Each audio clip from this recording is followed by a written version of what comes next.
بسم اللہ الرحمن الرحیم۔ السلام علیکم۔ کلاس 7 اسلامیات لیکچر نمبر 14۔ اس سے پہلے ہم نے سجدہ سہو کے بارے میں پڑھا، ٹھیک ہے۔ آج جو ہم پڑھیں گے وہ ہے مسافر۔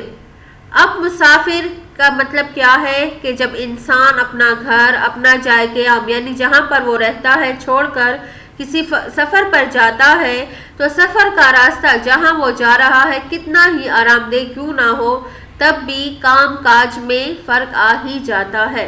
شریعت نے اس ضرورت کا خیال رکھتے ہوئے یہ رعایت فرمائی کہ مسافر کے لیے احکامات میں آسانی کر دی، ٹھیک ہے۔ چنانچہ فرض نمازوں میں فرض رکعتوں کی تعداد میں کمی ہوئی، 4 رکعت والی فرض نماز کی صرف 2 رکعتیں فرض رہ گئی، جبکہ سنتوں کی تعداد نہیں گھٹی، البتہ ان کی اصل گھٹ گئی۔ مطلب یہ ہے کہ اگر اس کو پڑھے تو اس کی حیثیت نفلوں کی طرح ہے، ٹھیک ہے نا۔ یعنی اگر سفر کی حالت میں سنت موقدہ نہ پڑھے تو کوئی گناہ نہیں ہے۔ سفر کی حالت میں فرض نمازوں کے رکعتوں میں جو رعایت ملی ہے اس کو فقہ کی اصطلاح میں قصر نماز کہتے ہیں۔ قصر کے معنی ہے گھٹانا اور کم کرنا۔ اب قصر نماز کی دلیل کیا ہے؟ تو قرآن کریم میں آتا ہے وَإِذَا ضَرَبْتُمْ فِي الْأَرْضِ فَلَيْسَ عَلَيْكُمْ جُنَاحٌ أَن تَقْصُرُوا مِنَ الصَّلَاةِ۔ جب تم سفر پر جاؤ تو تم پر کچھ گناہ نہیں کہ نماز کو کم کر کے پڑھو۔ اب یہاں پر کم کرنے سے مراد کیا ہے کہ قصر کرو، ٹھیک ہے۔ حدیث میں کیا ہے کہ خرجنا مع رسول اللہ صلی اللہ علیہ وسلم من المدینہ الی مکہ فکان یصلی رکعتین حتی رجعنا الی المدینہ، یعنی جب ہم نبی کریم صلی اللہ علیہ وسلم کے ساتھ مدینہ سے مکہ سفر پر گئے تو آپ صلی اللہ علیہ وسلم 2 رکعتیں ادا فرماتے تھے جب تک کہ ہم مدینہ منورہ واپس نہیں آ گئے، ٹھیک ہے۔ اب سوال یہ ہوتا ہے کہ کتنا سفر ہو جس پر قصر نماز کرنے کی اجازت ہے؟ تو ایسا سفر جس کی مسافت 48 میل، ٹھیک ہے، یا 77 کلومیٹر بنتا ہو، ٹھیک ہے، یعنی جو شخص سفر پر جاتا ہو اس کے شہر کی آبادی جس جگہ ختم ہوتی ہے وہاں سے اس کی منزل مقصود 48 میل یا 77 کلومیٹر کا فاصلہ ہو، تو ایسے شخص کے لیے اس سفر کے دوران قصر نماز کرنا کیا ہے؟ ضروری ہے۔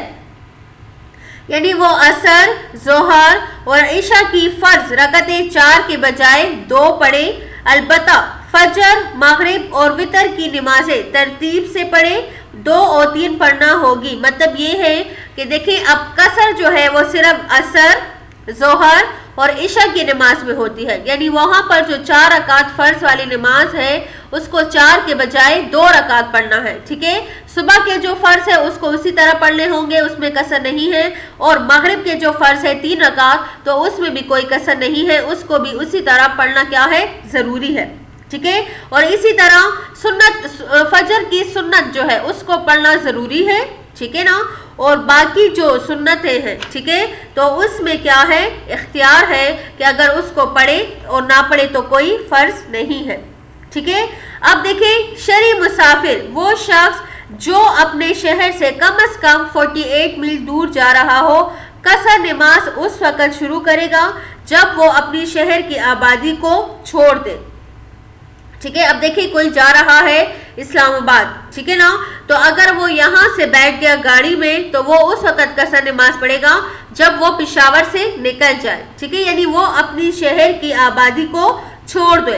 ایسا نہیں ہے کہ بس سٹاپ ریلوے اسٹیشن یا ایئرپورٹ شہر کے اندر ہے اور بس سٹاپ پر پہنچتے ہی وہ کیا کرے؟ قصر نماز شروع کرے، نہیں، قصر نماز شہر کی آبادی سے نکل جانے پر پڑھنا ہوتی ہے، ٹھیک ہے۔ اب جب مسافر اپنی منزل پر پہنچ جائے تو اس وقت 15 دن سے کم رہنے کا ارادہ ہو تو وہ قصر نماز پڑھے گا۔ اب دیکھیں اگر کوئی شخص کہیں جا رہا ہے اور اس کا 15 دن سے کم رہنے کا ارادہ ہے تو وہ قصر نماز پڑھے گا، لیکن اگر اس کا ارادہ جو ہے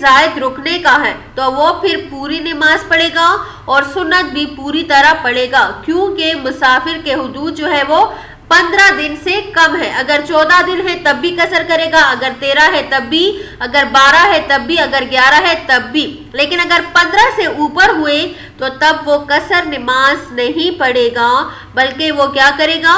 پوری نماز پڑھے گا، ٹھیک ہے نا۔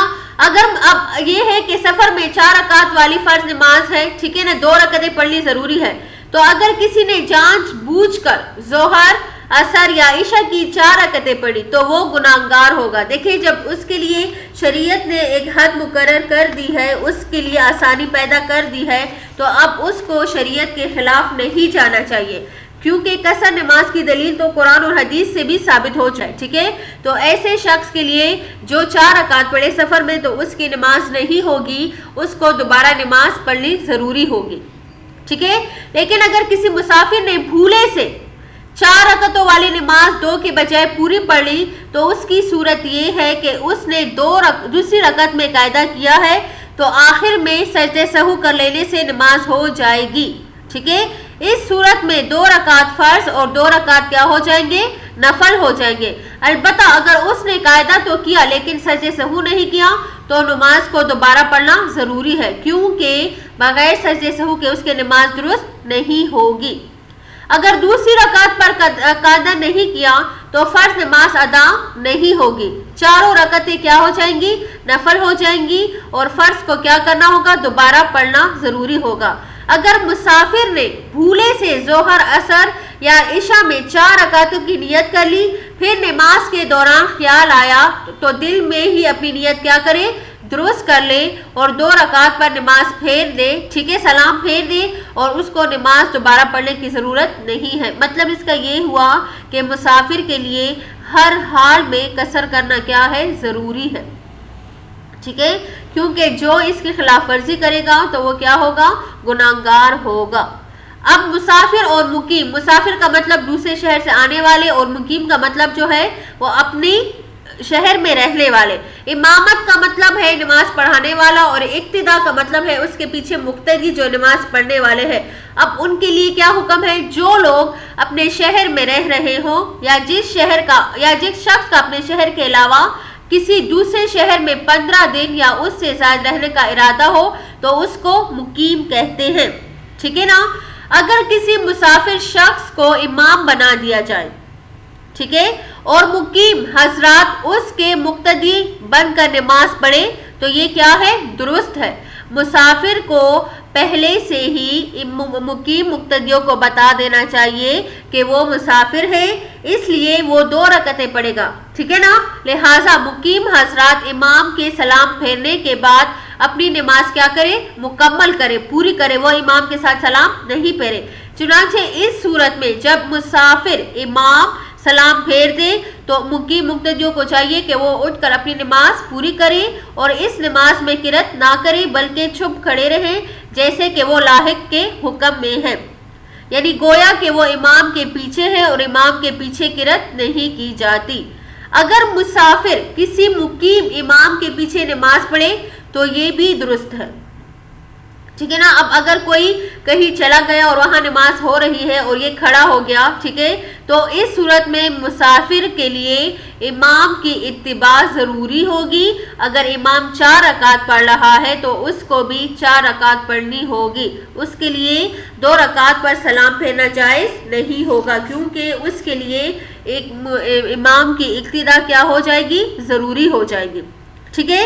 تو یہ تھا مسافر کے احکامات، ٹھیک ہے، کہ سفر کی حالت میں مسافر پر کیا ہے؟ قصر نماز پڑھنا کیا ہے؟ ضروری ہے، جس کی دلیل ہم نے قرآن اور حدیث سے بتائی، ٹھیک ہے۔ اب کتنا سفر ہو تو 48 میل یا 77 کلومیٹر کا فاصلہ ہو، ٹھیک ہے نا۔ اور آگے ہے کہ مسافر اور مقیم کے کیا مسائل تھے وہ بھی آپ لوگوں نے پڑھ لیے۔ اب آگے چلتے ہیں، اس کے سوالات عملی کتاب میں کرتے ہیں۔ سفر کی حالت میں شریعت نے نماز میں کیا آسانی رکھی ہے اور اس کو فقہ کی اصطلاح میں کیا کہا جاتا ہے؟ سوال نمبر 2، قصر نماز کی دلیل قرآن اور حدیث سے پیش کریں۔ اب 2 سوالات دیکھیں۔ شریعت اسلامیہ نے مسافر کے لیے احکامات میں آسانی کر دی۔ چنانچہ فرض نمازوں میں فرض رکعتوں کی تعداد میں کمی ہوئی، 4 رکعت والی فرض نماز کو صرف 2 رکعتیں رہ گئی، جبکہ سنتوں کی تعداد نہیں گھٹی، البتہ ان کی اصل گھٹ گئی، ان کی حیثیت نفلوں کی رہ گئی۔ سفر کی حالت میں فرض نمازوں میں جو رعایت ملتی ہے اس کو فقہ کی اصطلاح میں قصر نماز کہتے ہیں۔ یہ سوال نمبر 1 کا جواب۔ سوال نمبر 2 دیکھیں، پہلی ہیڈنگ کیا ہوگی؟ قرآن سے دلیل۔ وَإِذَا ضَرَبْتُمْ فِي الْأَرْضِ فَلَيْسَ عَلَيْكُمْ جُنَاحٌ أَن تَقْصُرُوا مِنَ الصَّلَاةِ۔ ترجمہ، اور جب تم سفر کو جاؤ تو تم پر کچھ گناہ نہیں کہ نماز کو کم کر کے پڑھو۔ یہ قرآن سے دلیل۔ اب دوسری ہیڈنگ آپ لوگوں کی ہوگی حدیث سے دلیل۔ خرجنا مع رسول اللہ صلی اللہ علیہ وسلم من المدینہ الی مکہ فکان یصلی رکعتین حتی رجعنا الی المدینہ، یعنی جب ہم نبی کریم صلی اللہ علیہ وسلم کے ساتھ مدینہ سے مکہ سفر پر گئے تو آپ صلی اللہ علیہ وسلم 2 رکعتیں ادا فرماتے تھے جب تک کہ ہم مدینہ منورہ واپس نہیں آ گئے۔ ٹھیک ہے، تو یہ آپ لوگ کا آج کا کام مکمل ہو گیا۔ یہ 2 سوالات جو ہے آپ لوگ اپنی عملی کتاب میں مکمل کریں۔ ٹھیک ہے، والسلام، شکریہ۔